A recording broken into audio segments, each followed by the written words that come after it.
Beth, thank you. I'm sure I speak for all of us in liberal arts at ACC that we are very grateful that you are at the helm of academic programs. You've been a huge supporter of this work, and we're very happy to have you. So let's give Beth another round of applause.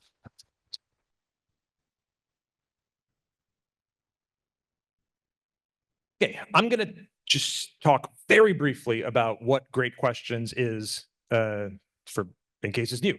And then we're going to ask our students to give us a perspective of what that seminar actually feels like to take as a student and how that's been meaningful in their lives, both in their first semester and also onward. So Great Questions is a repurposed first year student success requirement. We took a class that everybody needed to take, and we turned it into a class focused on the discussion-based study of transformative texts that also is associated with developing the habits and skills of a successful college student, which we found can be developed just as well in a liberal arts seminar as in a course focused on learning theory. What we try to do with Great Questions is we try to help students see their first semester at college as an exciting opportunity to learn more about themselves, guided by the wisdom of the past. We read ancient poetry, we read religious texts from all over the world. We spend 2 whole weeks doing Euclidean geometry, which we'll hear a little bit about. And we also have a lot of fun. And we develop a community of scholars in the classroom that get to know each other beyond just, hey, you're in my class. They get to hopefully become close with one another and develop friendships, and that can take them on, carry them through future semesters at ACC. Okay, so that's basically what Great Questions is. Let's get to our students. I'm going to ask each one of our student panelists to briefly introduce themselves, let us know your name, in which semester you've taken Great Questions if you're a current student, and then a little bit about sort of where you were, but like what you were up to before coming to ACC and where you hope to be afterwards. Hi, everybody. My name is Shauna Mao. Thank you all for being here. I met some of you all. Hello. Maybe this is a better one. Okay, there we go. Better. Thank you, Ted. So this is my first student panel.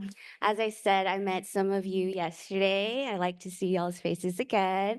I see some of my amazing professors too. I don't, kind of nervous, so. Okay, anyways, yeah, my name is Shauna Mao. Before taking Great Questions Humanities, I had just started at ACC. I jumped into college right out of high school in 2020 when the pandemic had just started. I moved to UTSA, started online school, which was kind of really hard for me, like being away from family and then doing it for the first time. My grades started to like drop really badly. I started to lose myself. And then that's when I realized, you know what, I need to go back home where people help me, support me, especially while I've just experienced so much isolation. I went back home and my sister encouraged me to start at ACC and get back on my feet. And I come from a family of hardworking women who never give up. So thank you to them. I wasn't going to give up on getting my higher education, and a lot of my family didn't believe that my mom could even raise kids who graduated high school, and we all did, so we proved them wrong. Um, Thank you.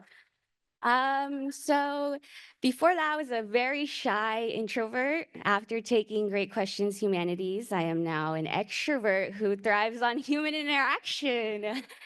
And yeah, and so now what I plan to do in the future is incorporate humanities into a well-rounded education for everybody and not just general education. I believe that through adolescence and childhood, we should be learning about these people, and kids are capable about learning about these stuffs, even though it can be so complex. And I hope to start my own NGO one day, and And yeah, so thank you everybody for being here.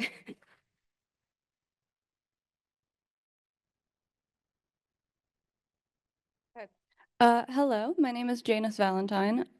I took Great Questions Humanities over the summer. I had a very compressed class, but it was really the best class I've taken so far, no offense to anyone else. I had made so many more meaningful relationships with the people in that class than I have throughout the entirety of my schooling. I didn't have the most conventional high school experience. My freshman year was 2020. I sort of failed, and then I just didn't go to school for about 2 months, fully skipped, not ideal. So I got my GED and then pretty immediately started at ACC. I now have like a goal of trying to go through ACC and then ideally UTSA and then to law school, maybe. Um, yeah. Thanks, Janice. You already have one. Hi, everyone. My name is Carissa Leonards. I'm a current student at ACC in the Great Questions Seminar. I dropped out of college very unceremoniously about 12 years ago. And I took 10 years to be a hairstylist, own my own business, found out that I do not have the entrepreneurial spirit. I went to high school during the Great Recession, so small business was, a big deal, and I found out it's not my deal. So after closing down my business a couple of months ago, actually, I decided earlier this year that I wanted to go back to school and give myself, the treatment that I deserved. So I am now studying history. One of the last Mohicans, I guess. Really love history and all that you can learn from it. As William Faulkner said, it's still going on. It's not something in the past. So my ultimate goal is to, as much as I love ACC, transfer to UT, hook 'em, and then I want to go to law school and be the first lawyer in my family. Maybe go into state legislation. Vote for me in 8 to 12 years. Thank you so much.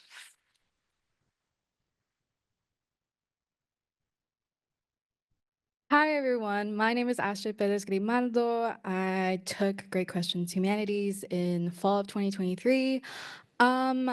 Before I started, my academic career here at ACC, I was a pretty, below average student. I wasn't as, as academically driven as I am now. But ever since my junior year, which has really pushed me into pursuing what I want, Great Questions was such a great introduction to college, since I just wasn't as motivated as I was in high school. And um and yeah, it was such a great start to college. I mean, learning starting with the Odyssey, that's such an amazing heroic book, at least to me, and it's such a yeah, it was just a great start. And I'm really thankful for that. I mean, I'm really thankful for Ted and giving me the opportunity to go to American University. I know Thomas Merrill is here somewhere. Hi.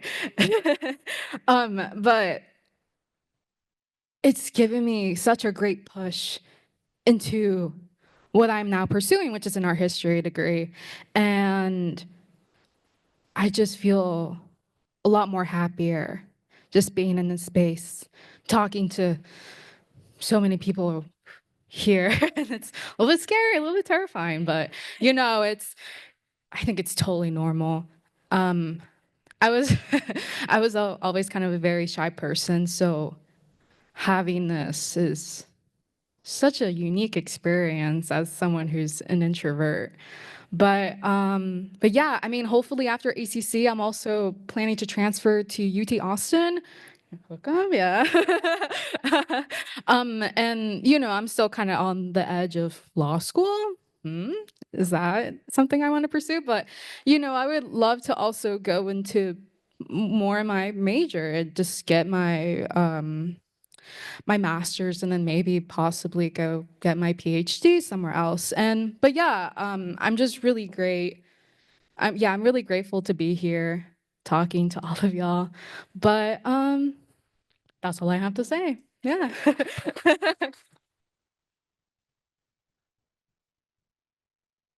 Hello, I'm Jaslyn Angel, Jaslyn like violin, not like Jasmine.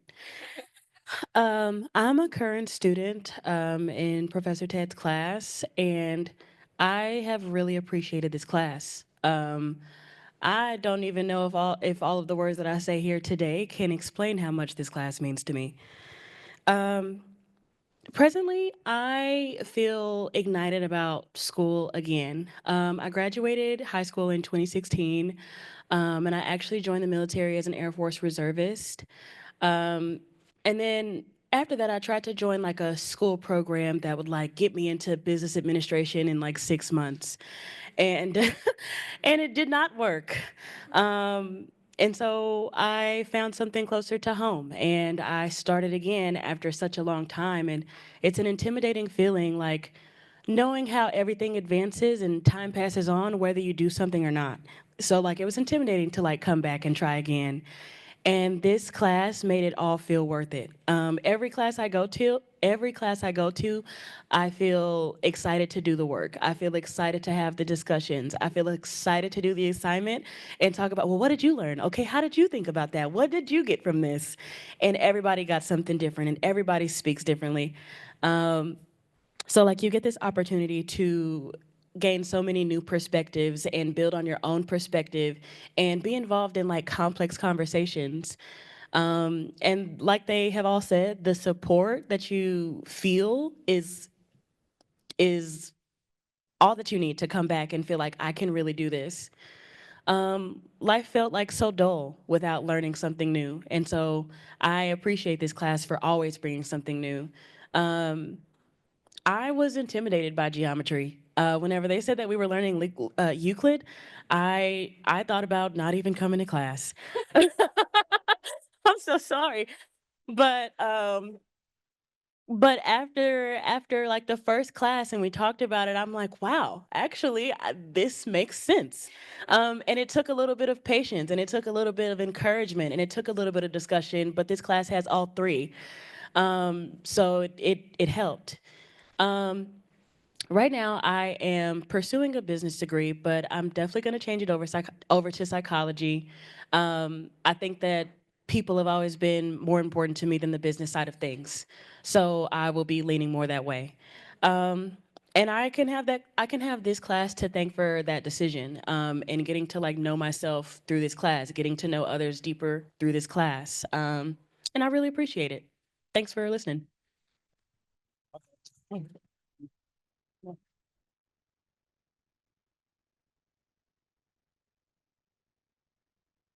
Hello, you guys can hear me? Okay.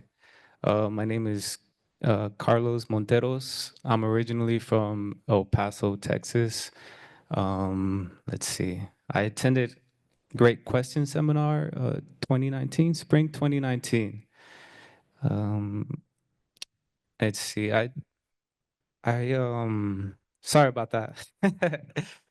So let's see. I got out of the Navy 2018, and I went straight to ACC, this campus, and then I took humanities because of that requirement, what you're talking about. And I guess one of the things that one of my impressions with this class was that this is one of the classes that I felt my idea what college was about. Because there's a lot more where they just throw info at you and that's it.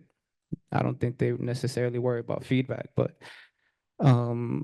here actually, great questions. I transferred the following semester to UT, and great questions made me switch majors because I transferred to UT with an English degree, and I became so interested with the original texts, with the core texts that we covered in humanities, that I switched to religious studies, because religious studies would cover more of the texts that we covered in humanities, and so I attribute great questions to that, honestly. Let's see, I graduated from UT 2022, and I moved back to El Paso same year. And then Right now, I'm currently gardening. If you guys want to know, let's see. 2 days ago, I cut down a mulberry tree. So, um, I guess what can we say about education? Um, I guess a lot of people have this impression that education is to prepare you for your career. I came in with the approach. I had the privilege to come in with the approach because of my GI Bill. I had the privilege to come in with the approach with, I just want to figure out what I like, what I learn, like what I like to learn about. But great questions foster that for me. And I mean, that's my intro. I'll leave it to Paul. Thanks, Ted.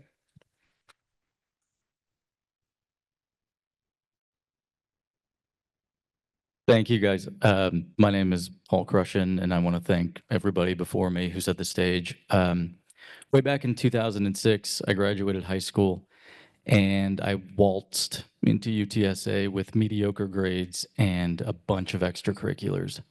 And like most people in my millennial age group, after about 2 years, I ran out of money.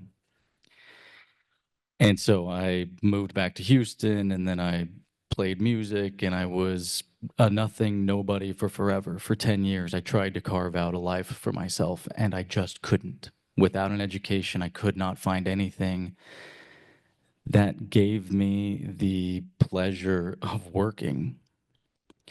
And so 2020 happens, as it happened to most of us, and I had a bunch of credits and no degree.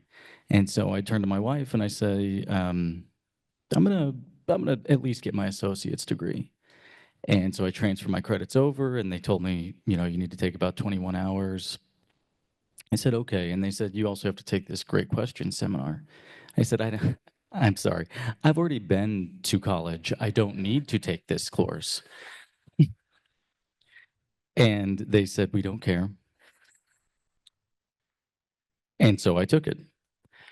We're going to go really deep into how much I enjoyed the course a little bit later, but after I graduated ACC, I was fortunate enough to be accepted to St. Edward's University, where another year later I graduated summa cum laude. Yes, grades matter, and yes, I will brag about that to this day.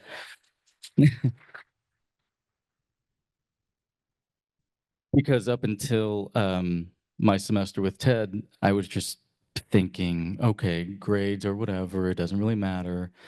But I saw that I could make A's, and I made straight A's at ACC, and then made straight A's at St. Ed's. And in 2022-ish, I graduated with a Bachelor of Arts in Ethics and Leadership with a minor in Communication. And now I have the pleasure of teaching and furthering the humanities for 8th graders, where I teach 8th grade English.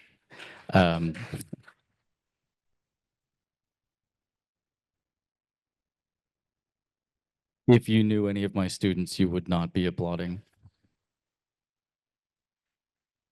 They are heathens.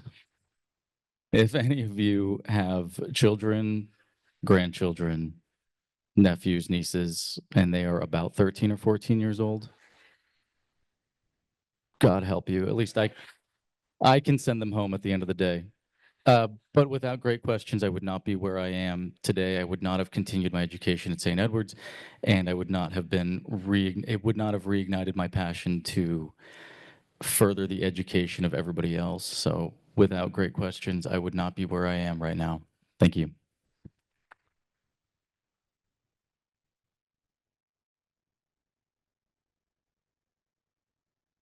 All right. Thank you all so much for introducing yourself and letting everybody know who you are. I'd like to talk a little bit about the class itself. And this question is first directed at students that are in the class currently. There's 2 of you all up here, so if you can move the mic over to our two students that are in the class currently. If you were to describe what the classroom experience and feel of the classroom is like, and how that differs from other classes that you may have taken, either at this institution or other places. Just what is a Great Questions class feel like like initially, and like how is the vibe different from other classes? Okay, yeah.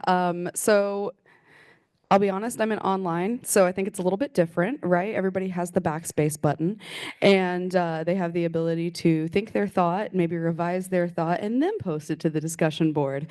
However, what I find so interesting about it and what I really enjoy is that it facilitates not only obviously discussion, answering questions, thinking for yourself, critical thinking, reasoning, all of that great stuff, but it facilitates the ability to respectfully disagree and to learn how to coexist with other people with their differing opinions and where they come from. And it's so unique in that it encourages us to embrace other mindsets. And, you know, in the first week, we were reading the Odyssey, go Homer, and one of the questions was about versatility and how does versatility apply? And, you know, what do you think about versatility, which is so broad. And it kind of, I had to sit there for probably 2 hours and think about what do I actually believe about versatility? How is that applicable in my life? And I realized it encourages us to not only have an opinion, but be open to changing one's mind, because that's how we grow. And we're all capable of change. We're all capable of growth. But by being able to look inward and receiving other opinions and other mindsets, it really impacts who we are. And in my previous college experience, I didn't have that, at least, you know, very well formed. And even though I'm only in week 9, I definitely feel like it has changed my outlook on how I receive information from other people and, you know, how I feel about the world.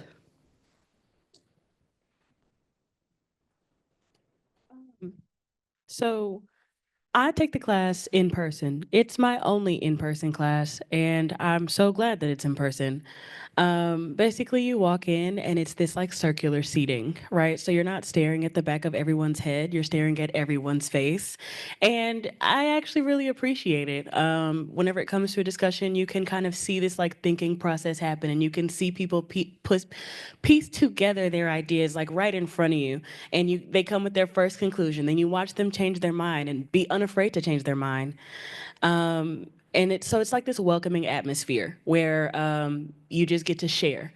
And then you break into these groups where you go deeper into your thought, and you I think that like that has helped so much with being able to be comfortable speaking, and be comfortable sharing your ideas, and having feedback. Um, I would say that, okay, so I did bring a couple notes because I do get a little nervous. So I said that it's an atmosphere that comfortably allows you to build and understand various perspectives and complex thoughts.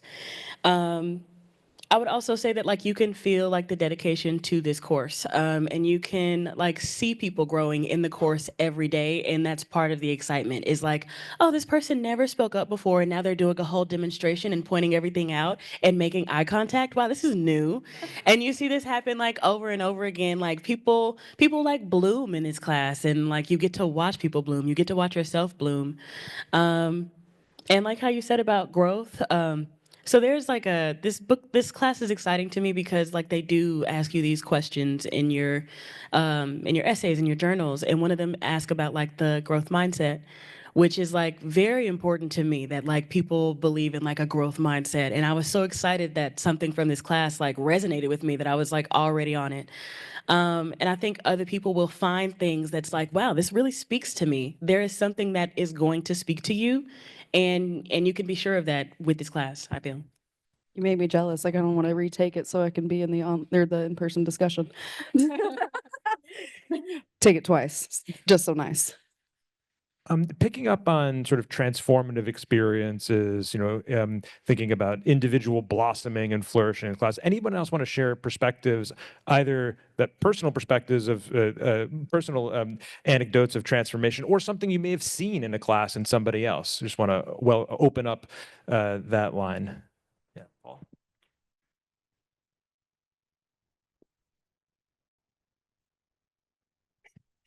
I mean, ACC as a whole is really welcoming for people from a lot of different demographics and age groups as well, and great questions. while I was forced to take the class online because of a pandemic, I would have also enjoyed it to be in person. But you get to see the different perspectives of age groups and every different type of race, creed, color, religion, sexuality, gender, everything is all in this one tight-knit setting, and we all get to share perspectives.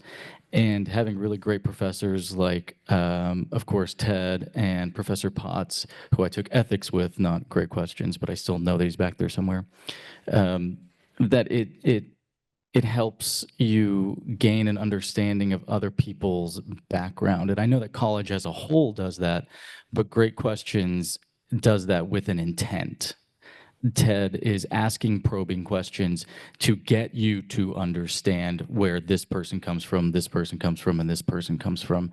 And that was not something that you get out of Econ 101 or even you get out of, freshman comp or even an art history class. This is something that is done intentionally, and the humanities do this better than, of course, any other class. That's why we're all here. All right. You want? Yeah, please. Is it on? Okay.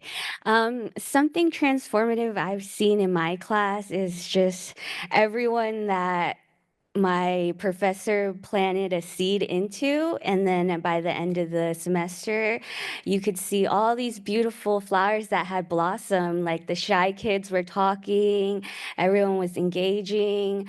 I wrote a poem to my professor saying like, "Oh, you're not a physics major, but you made everyone find their potential." And I was like, "You're sitting front row at the birth of new ideas and identities, and it's just so beautiful." And something I really remember that stands out is like Ted was subbing our class one day. And that day we had just read Meno by Plato, and we were having like a 45-minute discussion about what is virtue. And then the class ended with no one having an answer. And I thought that was also beautiful because, as Socrates once said, the wisest man knows nothing. And when you go by life like that, you're receptive to new ideas and things you didn't know before. And being in that class, I saw a lot of perspectives that I've never heard before or that I was closed-minded to. And it really opened me up to being more receptive and more empathetic. And yeah. Thank you. So it's not necessarily like, so it is in the class, right? But like, I have a habit of like taking my class home, like you guys might take your work home. I'm taking my class home, and basically like that like finding yourself part, right? Like what was it? Be right back, you guys. Okay, so we were reading Plato's Allegory of the Cave. And I took this home and I went to my brother who's 2 years older than me. And I'm telling him, like, oh my gosh, dude, like, we're the people in the cave. We're, I'm like, I'm coming out of the cave right now. I'm being enlightened. Like, my eyes are opened. It's a little painful. It's a little scary. But like, I like share this message with him and I'm like, you're doing the same thing. You're figuring things out too. Like, isn't it cool that this was happening in like 380 BCE and it's happening right now today? And that like everybody all goes through this journey of like getting out of the cave or staying in the cave and you have a choice to make. And like, I might be overwhelming, but I'm sure that I'm bringing excitement to the family, like through, through this class.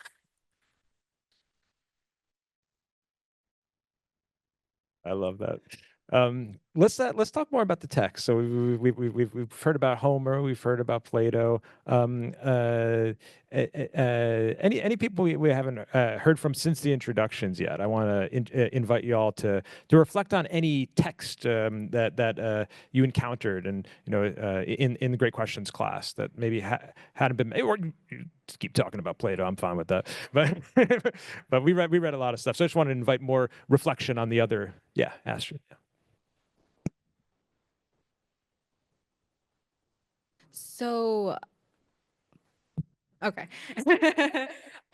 So I remember in our group-based discussion that me and my friend were in, and we read the chapter, and it had this, like, it took up half a page on the description of this golden bowl. It was from the Odyssey, and I just thought, wow, so silly. Why is this taking up half a page? This description of this great supposedly bowl, you know, and I think I think it's the journey that Telemachus makes to the king to, you know, find the whereabouts about Odysseus, and me and my group were just kind of laughing at it, or not laughing at it, but we just found it somewhat ridiculous.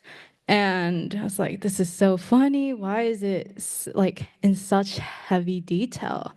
And I'm taking a art history honors course right now, and I started to learn more about Neoplatism. And, you know, it's, at least in art history, it's to describe the divine, describe something so heavenly. And I mean, it makes sense for the Odyssey to have those elements in that. And I really understood it. I was taken aback. I was like, whoa, okay. Why is it here? But you know, I think even throughout humanities, that course, there's so many different things that are connecting to it. I am taking government as right now too, and you know, it connected to, I think one of the moments in the Odyssey connected to the text that we had in I think it was Socrates. But yeah, it's weird. It's how it connects throughout. I think the academics as well, and at least for me, I learned so much about people when having those discussion base, and just seeing everyone being so vulnerable in that just helps you learn about them socially. But yeah, you know, that's so funny. You know, I didn't think that a golden detail, the detailed golden bowl, I guess, it was something that I thought was, you know, just I didn't understand it until I took that art history course, and I appreciate the exposure on that. But yeah, um, I remember with Euclid, I remember the night before, me and my best friend took the same course, Sarah, and we got our textbooks from the ACC bookstore, and we were looking through it, and I'm like, why is there geometry? Why is there geometry in this textbook? And I'm like, oh my God, no, please don't. Is this like a secret math class, like astronomy or something?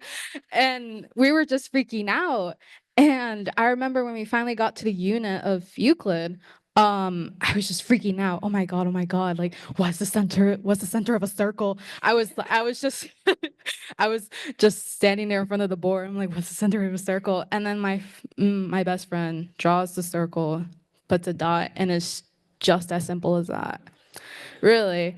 And I was freaking out. And I know I don't have much memory on Euclid, and I wish I did, but I blocked it out. Yep. Um, but yeah, I think you don't have to think so hard at times, really. I mean, maybe. I mean, the Pythagorean theorem one, that's something. But yeah, I guess. Yeah, that's it, I guess. Well, let's maybe talk a little bit more. Janice, did you want to say something? Yeah, let's hear from Janice. I have a slightly different, more broad experience with there was a packet of various religious texts. There were creation myths, and I have always been raised as an atheist. I had never had any sort of interest in religion, never had a desire to explore that. But since reading, I think like 4 or 5 creation myths, I have gotten so interested in exploring religion, and I've talked about it enough that someone at my job has borrowed the text from me because of how much I've discussed it, specifically the Popol Vuh. But just the texts themselves can transform how you think and things like that. That's great. I mean, that's like the second time we heard from somebody talking about how the text in the classroom were meaningful for them as individuals, but then also how they left the classroom with them into your communities of family and friends and coworkers and stuff. So, you know, that's wonderful to hear that the coursework and the content actually leaves the institution and goes on into the community. I'm sorry, I forget what time we're supposed to end. We end at 10. Is that right? 10:15. Okay, great. Okay, so we're gonna have time for questions from y'all, I want to talk a little bit more about Euclid, just because I think that this is the part that's probably the least familiar to you all. I mean, I think this room is like Homer, Plato, yeah, religious texts, we got that, but Euclid, maybe not so much. So, wondering if we can hear some reflections on Euclid, can we begin with some of our students that have completed the class a while ago? I wondered if, like, in retrospectively, what does you remember? I'll just leave it open to Euclid. Discuss. Let's see, Euclid was a geometry, correct? Correct. Okay, so from what I remember, Euclid was, I guess you had to start from scratch. Does that make sense? So you have to start from scratch, and then there has to be agreements, and then you slowly build up on the agreements. But if you and I guess conversation starts with two people. I guess if you and I are not in agreement with the rules, then we can't go forward from that. So that's what I remember from Euclid. That was like maybe 4 years ago now, 5 years ago. So. Ted's trying to get me to tell a very specific story. And I'm wondering if I should placate him or... I don't know who you're talking about. When I transferred from ACC to St. Edward's, I was beyond stressed for a million different reasons, as you go from the comfort of a community college into a university setting with really, really high standards and the price tag that goes along with it, and you better perform. And I was stressed out, and I was wondering if I could continue doing this, and I was taking 21 or 22 hours my first semester at St. Ed's. And I shot an email over to Ted, and I was like, you know, I was just so stressed, and I was having the worst time, and I sat down with my Euclid textbook, and I just started doing some Euclidean geometry. Thank you for everything you did, Professor Ted. I hate you. But it is this idea of finding 2 points, and yeah, okay, we all know Pythagorean theorem and we know these basic rules of geometry, but why do you know them? Because somebody said that this is what you do? Okay, but Euclid asks you to go back to the beginning. Okay, understand how you find the radius of a circle, or why these two sides of some rhombus equals a triangle. Whatever it is, I don't remember specifically, but you need to understand the why. The etymology of geometry is the etymology of humanities. It is the origin of why we continue asking why. It's literally the basis of humanities. So I understand why it fits into great questions, but maybe we could cut it down just a tad. Never Euclid for life. So I just finished Euclid, I don't know, about 4 days ago. And, you know, Professor Bloom, I know she's here somewhere. Hi. She said something really profound that caused me to step away from my computer and go take my dog on a walk. And it was, I think the word was aporia. I don't know if I'm saying that right. I'm not Greek. But get comfortable in not knowing. It's okay to not know. And the state of not knowing and learning is natural and it's necessary.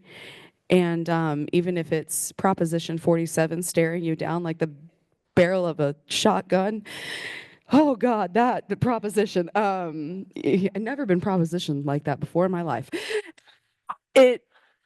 I had to get comfortable not knowing. I had to get comfortable staring at it and like calling a friend and being like, hey, do you know anything about this? And I'm going, no. My tutor being like, you're on your own, babes.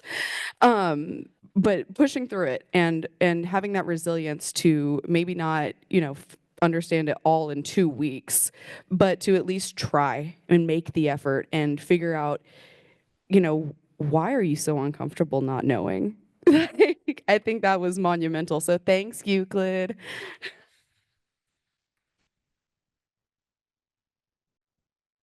I have something just rather brief to share. So my high school experience, unconventional. I didn't do most of my junior year, which is the year that most people take geometry. I would have. So whenever I read Euclid, I hadn't actually taken a geometry course. So it was my, not exactly first, but pretty close to my first introduction to geometry as like a math thing in college. So it was like the structure for it. It's made all other geometry make much more sense to me now that I like get the planes and things like that. But that's all. Thank you. All right, we hear from Jaslyn on Euclid, and then we'll open it up to y'all's questions. I always knew that math had secrets and that people who understood math had an understanding that I just did not have. And I really wanted it. And so whenever it came to Euclid, I challenged myself to try really hard and not run away from the math. And I was calling people and I was asking them to explain concepts to me. Someone explained one of Euclid's propositions to me using Dragon Ball Z. And for some reason that made it so much simpler and I got it. Uh, um, I think that Euclid has like, it's definitely made me be more open to that challenge and being able to say like, okay, I might not understand, but this is going to help me understand everything else. Therefore, I'm going to have to get this.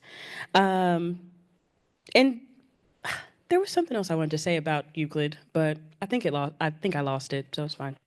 It's fine. Well, I saw Jaslyn do a demonstration of Proposition 47 earlier this week and knocked it out of the park. It was really impressive. When you look into a classroom of students doing Euclid, you see all of the whiteboards covered in figures and letters and students it looks like, beautiful mind situation, right? Like you're erasing with the elbows, doing demonstrations, making arguments, challenging each other. It's super cool. Okay, questions from you all? Yes. I will come to you. I'm used to running through this room at community seminars.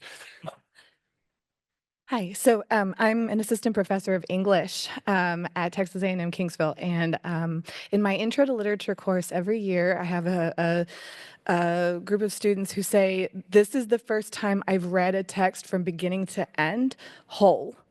Every year it happens. And so what they're telling me is that they're not reading in high school, but they're also not reading a larger text from beginning to end, such as last year we read Black Cake by Shermaine Wilkerson. This year we're going to read Iola Leroy by Frances Ellen Watkins Harper. So my question, I guess, is for you all. How long do you spend with one text, and do you close read? Do you annotate? What helps you get through the material so that I can have more of those students saying that they're finishing the text, right, in my class?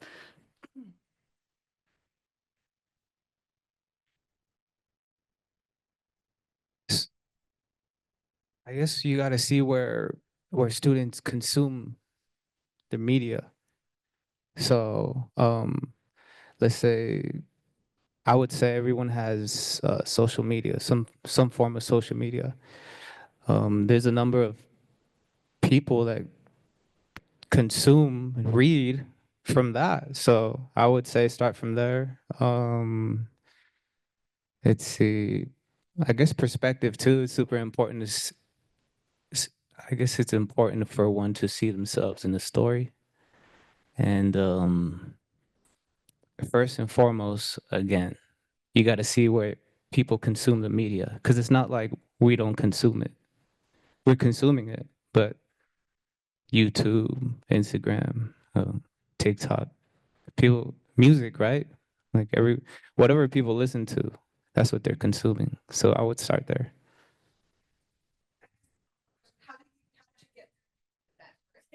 Like, that's what I'm asking. How did you get your text? Get through.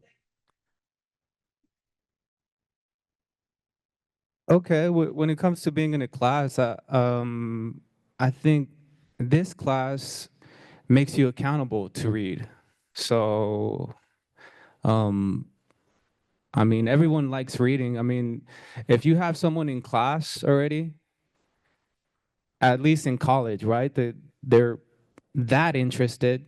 So, I guess figure out what they're in school for, and then tee off of that. Let me just For like, example, yeah. you go. Something I would also like to include is like reading together as a community, I would say. I know my professor, she had us read like 10 pages each day, and then we would come back and talk about it.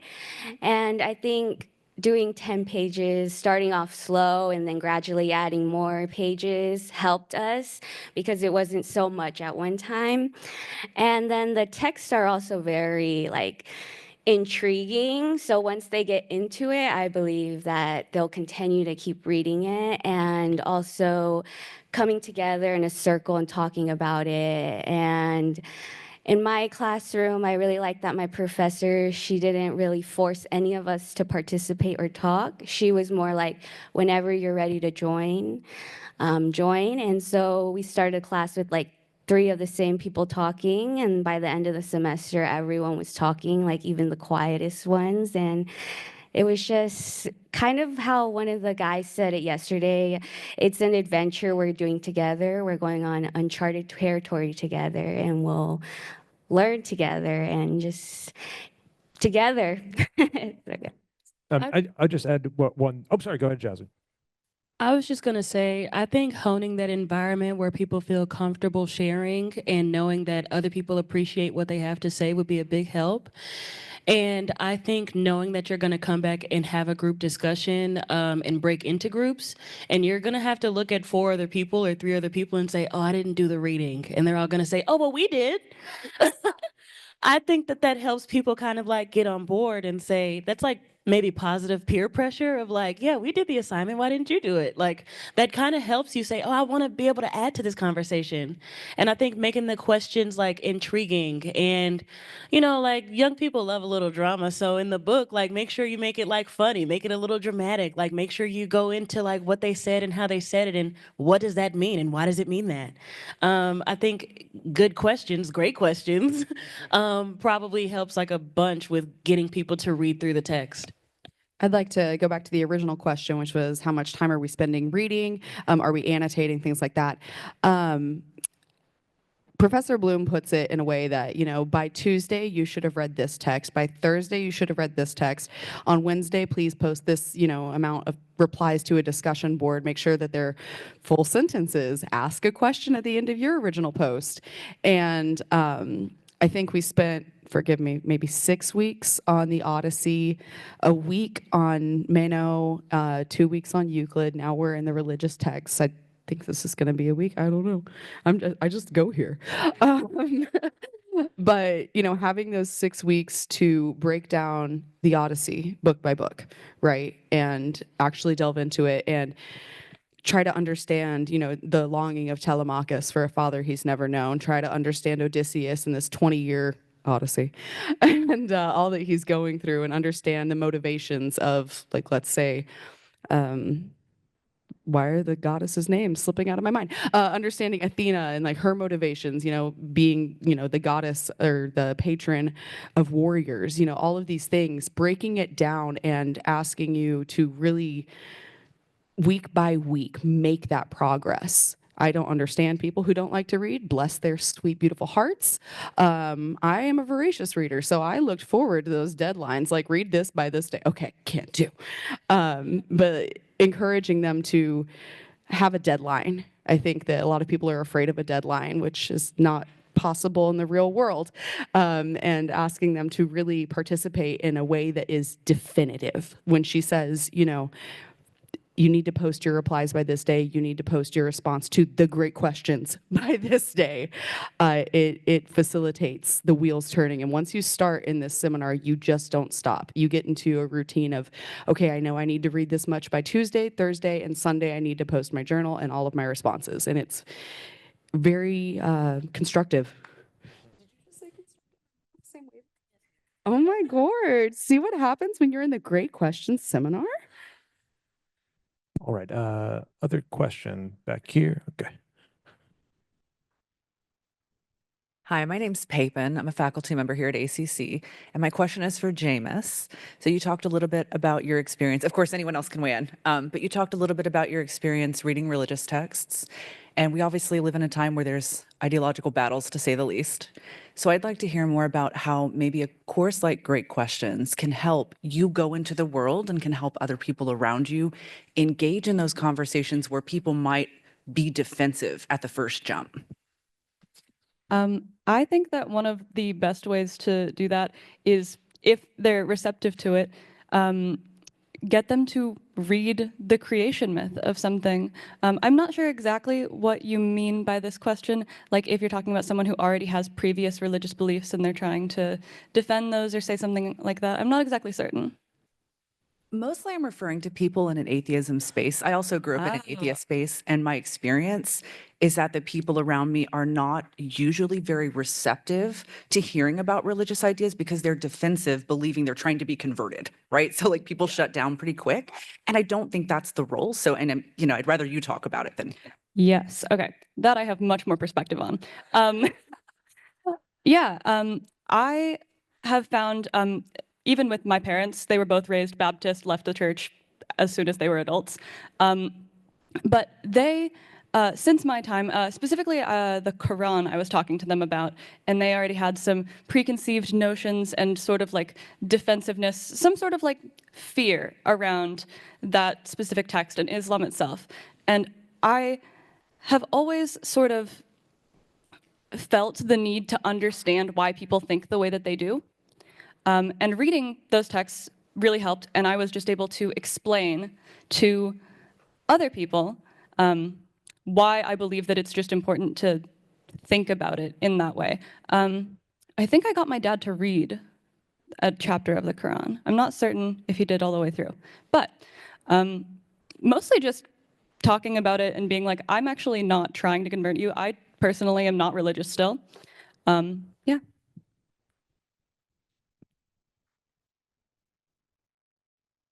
I was going to say about that just real quick. I think you can approach any creation myth as just that, as a myth, as a story. You know, you could tell them it's a story, and maybe give some historical context over it. You know, but I think people are more open to story than say this is it. So. Yeah, I was wondering if you could maybe take a moment to explain, what do you think, after having taken this class, what is a great question? Not an example of a great question, but how would you define great question? How do you know when a question is a great one? And what's the benefit of asking great questions?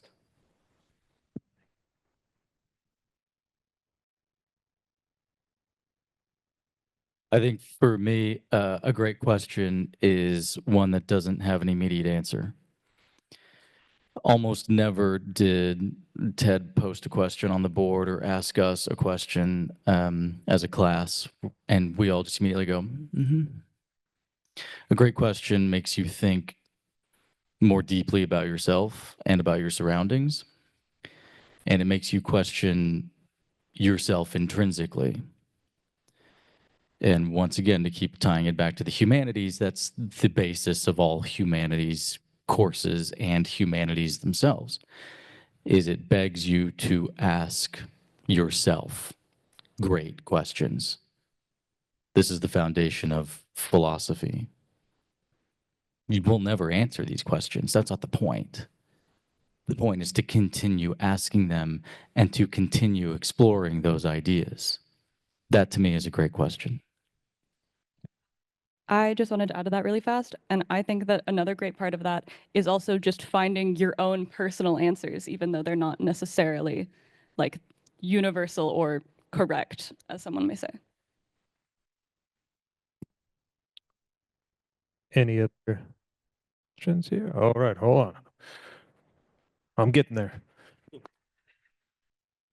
So I have a follow-up question to the teacher on the panel. I found that a lot of colleagues are interested in teaching this kind of class, but they are just freaked out.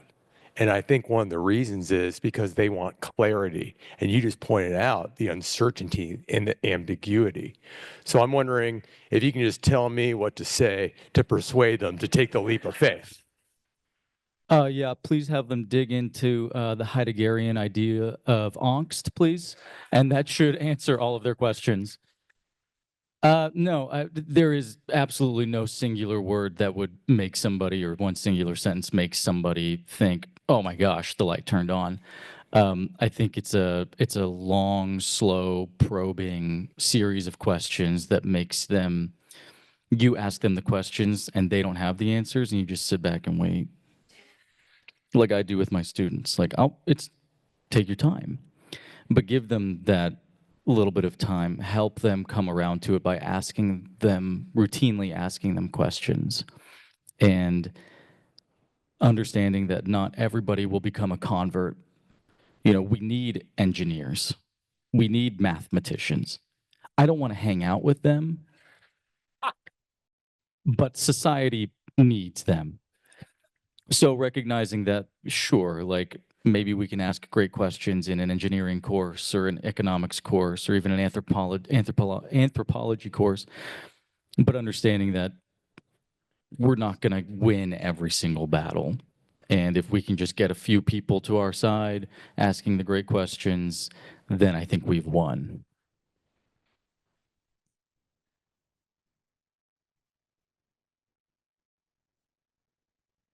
Just for the teacher who is trying to get other people to be involved in the Great Questions seminar, are they not inspired by Socrates and like the Socratic method? I would suggest like putting Socrates in front of them and saying like, use this method, get these students. Like, I feel like it works for me every time. You ask me like a few questions and I'm like, oh, I have answers, I have something. Here we go. Like, you get like fired up about like not knowing and like being happy with not knowing to a point of like, let's go from here. Let's find this conclusion together. You know what I mean? And like, I feel like that's not like, it's not hard work, but it's like fun hard work. Oh, also, where he said like this is like the foundation of philosophy. It's cool. I was gonna say like it's the home of curiosity because I think like, so I was like, oh wow, when you said I was like, oh yeah. I think that getting students to be curious is like the best way to get people involved. Is like curiosity is such a skill. You know what I mean? Paint it that way.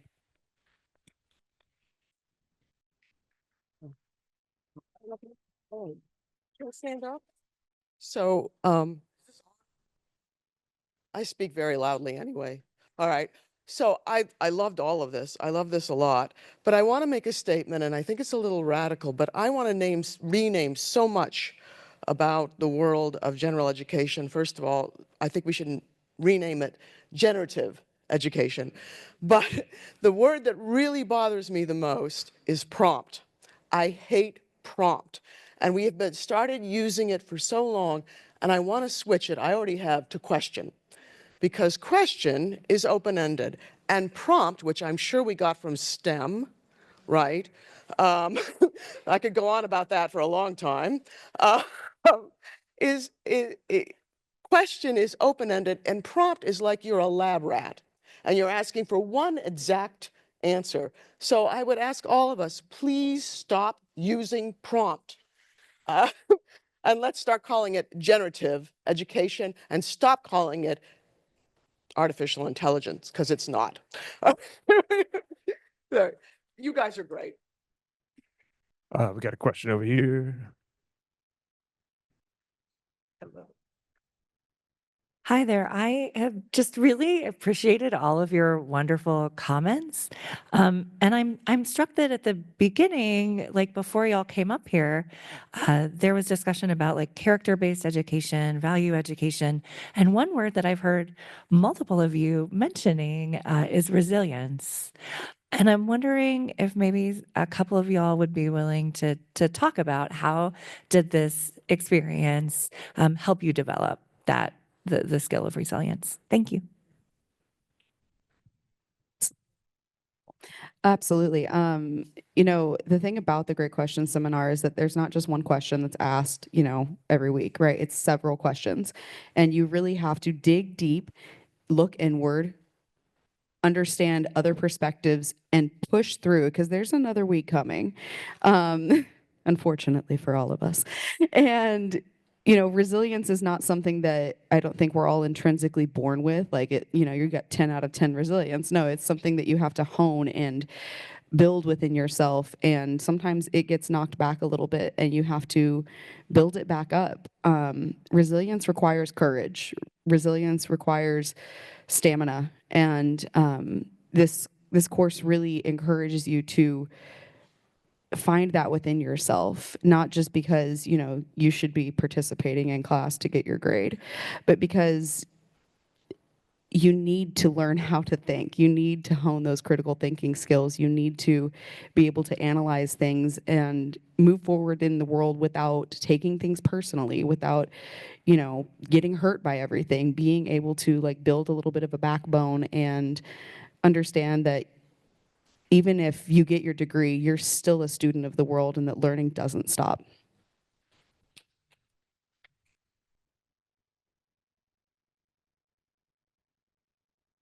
I also found a new sense of resilience from reading the Odyssey and hearing Telemachus's story. Athena was very inspiring to me, actually, how she's a mentor in the way where she lets you decide what you want to do instead of telling you what to do. So I actually really love that. We should change that word prompt because I've had many professors and teachers where it's like, they ask you a question, you have to get what they're thinking or you're wrong or you get a bad grade. But in humanities, it's like you get to think what you want and you also get to hear what others want.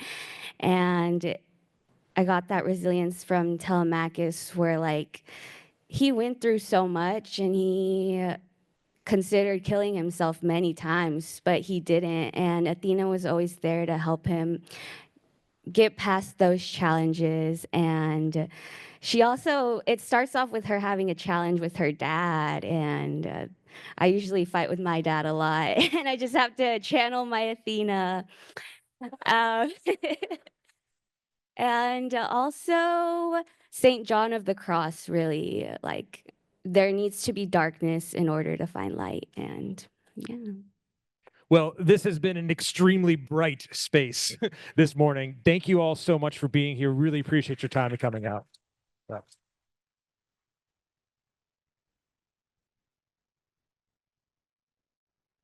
And many thanks to all of the great questions, faculty members. There's been over 130 ACC faculty members who have gone through our 6-week faculty training seminar to teach wonderful students like this. And so we're so grateful to our ACC colleagues and for the institution that supports this work.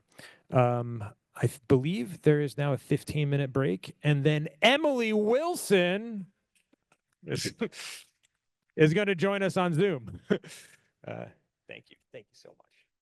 Thank you for being here. I loved everything you all said. Thank you. Thank you so much.